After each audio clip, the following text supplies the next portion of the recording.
This is Ella Remix. Timur ke barat, selatan ke utara, tercecer pulau-pulau, mari goyang jangan kelau. Potong bebek ais, masak tiku, wali nona minta, jangan sampai kali. Bilang nona mau goyang sampai, pizza, pizza, pizza, sayangnya. Bilang nona mau goyang sampai, patah. Saja sama TP. Kami mau tanyakan sama kami juga mau foto. Kami mau foto. Terus sementara ini kita menggunakan kurikulum nasional. Menggunakan pembelajaran mendalam. Kalau CP itu berdasarkan yang umum dipakai. Umumnya itu Bu bagaimana? Contohnya coba dulu ya. CP kasih. Kami belajar mendalam tuh sekarang harus ada di misi profilusannya. Ya, kami juga mau nanti kaitkan dengan profilulusan. Tapi saya tadi ada lihat di dalam kantor itu ada profilulusan. Ada 8. Jadi semuanya dikaitkan dengan peserta didik. Di sini tuh ada poin utama yang perlu kami lihat itu Bu, seperti sudah dijelaskan sedikit tadi tentang proses penyusunan CP sama TP-nya, kemudian implementasi pembelajaran dan asesmen yang digunakan. Asesmen biasa juga menggunakan gambar, menjodohkan.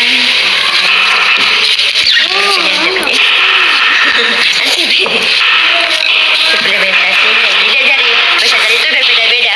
Ada yang sudah bisa, misalnya ada yang sudah bisa minum 10, ada juga yang belum.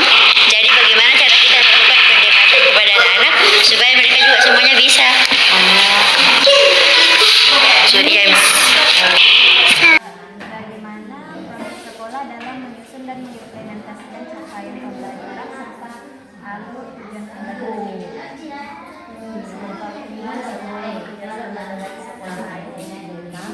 Untuk makanya mengadakan kan sementara proses kurikulum baru kan awalnya dari kurikulum merdeka ke kurikulum pelajaran mendalam. Nah sekarang ini baru sementara proses baru sekitar 2 bulan, jadi baru menyusunkan. Kemudian Ibu, apa saja pihak yang terlibat dan bagaimana kolaborasi Ibu dalam merancang CP dan ATP di sekolah? Semua guru di sini terlibat, mulai dari kelas 1, 2 sampai kepala sekolah pun terlibat. Contohnya kita berkolaborasi dengan sekolah lain, SD yang ada di kota, misalnya SD 56 Kampung Baru, SD 2 Kampung Baru.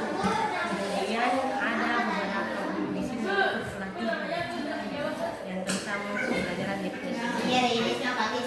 Bagaimana bentuk dan isi CP ATP yang digunakan di kelas yang diamati serta kesesuaiannya dengan karakter peserta didik?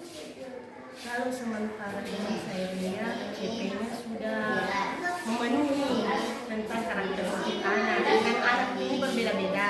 Ada yang malas misalnya tuh, ada yang kurang aktif. Di sini yang CP baru ini semuanya bisa berbau. Bisa kita kombinasikan dalam CP ini sebentar waktu kita lihatkan dulu bagaimana prosesnya ke depan. Bagaimana guru menerapkan CP ATP dalam kegiatan pembelajaran dan asesmennya? Caranya ya kita mengambil, kan sekarang ada namanya kampanye, kita ambil SKPD dari situ. Ya, misalnya menariklah, misalnya bagaimana cara anak untuk mencari sendiri, mencari sendiri gambar yang bisa misalnya digunting, ditempel, ada anak bisa mampu mengingat. Kan kalau kita secara memakai menerangkan kan anak-anak cepat lupa. Kan kalau dengan LKPD yang menarik, anak-anak bisa ingat. Itu caranya. Bahkan saya suruh anak-anak langsung mencari apa yang mereka yang berhubungan dengan pelajaran, tolong dicari bendanya. Kemudian Ibu, apa keterkaitan antara CP dan ATP dengan mengisi profil pelajar Pancasila? Sangat berkaitan karena pertama sebelum kan belajar biasanya kita harus berdoa, itu termasuk dalam keimanan. Kemudian kan setiap hari kita melaksanakan senam kan, ya itu termasuk apa dalam dimensi apa lagi namanya berolahraga. Kemudian apalagi ya sementara anak dalam proses pembelajaran kita juga akan tentang kesepakatan, artinya kerjasama begitu. Kemudian Ibu, apa tantangan yang dihadapi Ibu maupun siswa dalam menyusun CP dan ATP? Sekarang sangat luar biasa tantangannya. Kenapa? Karena kan awalnya dari kurikulum merdeka kembali lagi ke deep learning yang harusnya anak yang aktif. Nah sekarang kan di desa kalau sekolah begini kan anaknya tidak aktif, mau difasilitasi kita kan dulu juga pas-pasan anunya tuh kayak jadi susah kan, beda dengan fasilitas di kota. Ya begitulah anunya kekurangannya di sini. Kemudian Ibu, apa praktik baik yang dapat dijadikan contoh dalam kegiatan pembelajaran tadi? Praktik baik. Praktik dilakukan dalam pembelajaran. Praktik baiknya ya saya lakukan setiap hari. Biasanya saya lakukan berdoa, belajar, kemudian saya terapkan kesepakatan kelas, belajar karena kan untuk mengkondusifkan pembelajaran supaya pembelajaran berjalan lancar. Terus anak-anak juga diajarkan tertib, belajar, berdisiplin. Ya sementara itu untuk anak-anak supaya bisa disiplin belajar. Ibu, bagaimana proses sekolah dalam menyusun dan mengimplementasikan CP dan ATP ini? Proses sekolah Ya, dalam menyusun CP dan ATP. alhamdulillah berjalan lancar. Masih sih kita kumpul sama-sama kan, baru-baru sama-sama guru lalu kelas menyusun gitu. Kemudian Ibu, apa saja pihak yang terlibat dalam penyusunan Semua wali kelas, guru bidang studi sama kepala sekolah. Ibu, bagaimana memutus revisi CP ATP yang dilakukan di kelas? Seperti apa? Proses pembelajaran gitu kita menurut SDM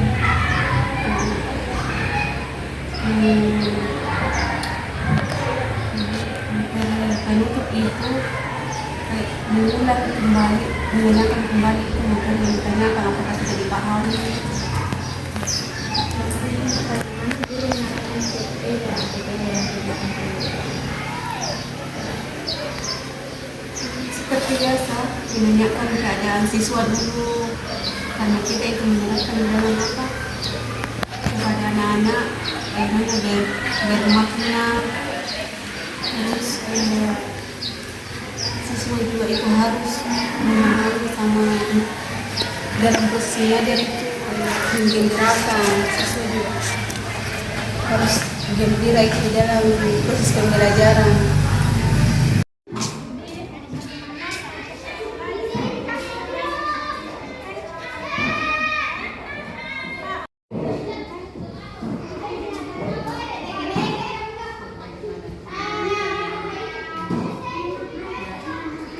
Cara pertama kita mau menyusun itu harus kita lihat dulu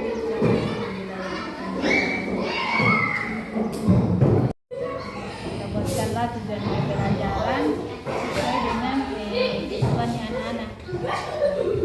Buatkan kita susun dengan berkolaborasi dengan kan ada fase A, fase B, fase C. B 3, 4, fase C 5 dan 6. Fase berkolaborasi untuk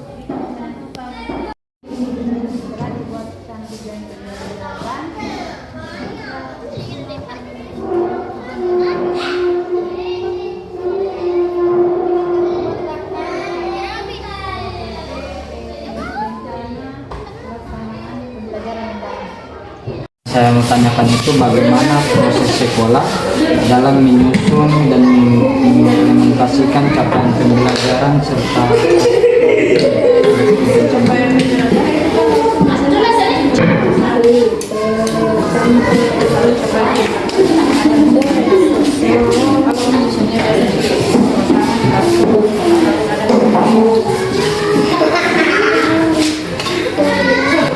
apa saja yang dilakukan dan bagaimana kolaborasi guru dalam CP dan bagaimana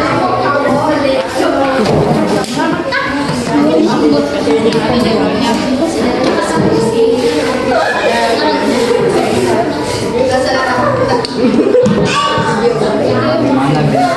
dan isi capaian pembelajaran serta aktivitas yang digunakan di kelas yang diamati serta kesesuaiannya dengan karakteristik peserta didik.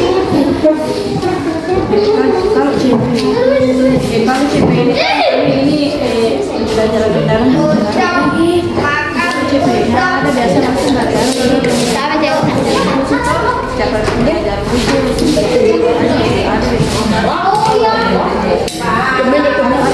biasa kita Bagaimana kita menerapkan pelajaran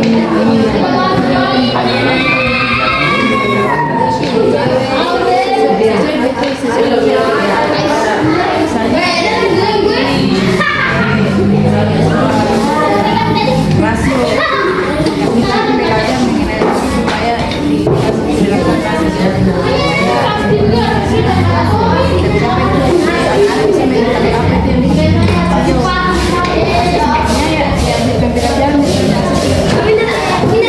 apa keterkaitan antara CP dan ATP dengan dimensi profil pelajaran Pancasila yang tampak pada